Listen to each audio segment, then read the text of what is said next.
अस्सलाम वालेकुम दोस्तों, उम्मीद है आप खैरियत से होंगे और आपका रमज़ान यकीनन बहुत अच्छा गुज़रा होगा और आपने रमज़ान के ये दिन अल्लाह ताला की इबादत में सर्फ़ किए हैं।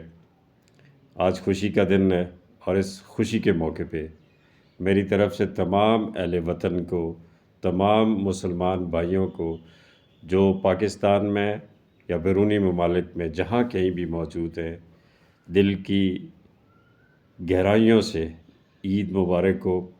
और ये दुआ है सब के लिए कि सबको अल्लाह ताला खुश और आबाद रखे और रमज़ानुल मुबारक में जो इबादात हम सब ने की हैं उन्हें कबूलियत अता फ़रमाए और हमें तौफ़ीक दे कि रमज़ान की तरह हम आने वाले सभी दिनों में अगले रमज़ान बल्कि जब तक ये सांसें बाकी हैं उस रब्बे कायनात के बताए हुए रास्ते पे कारबंद रहें।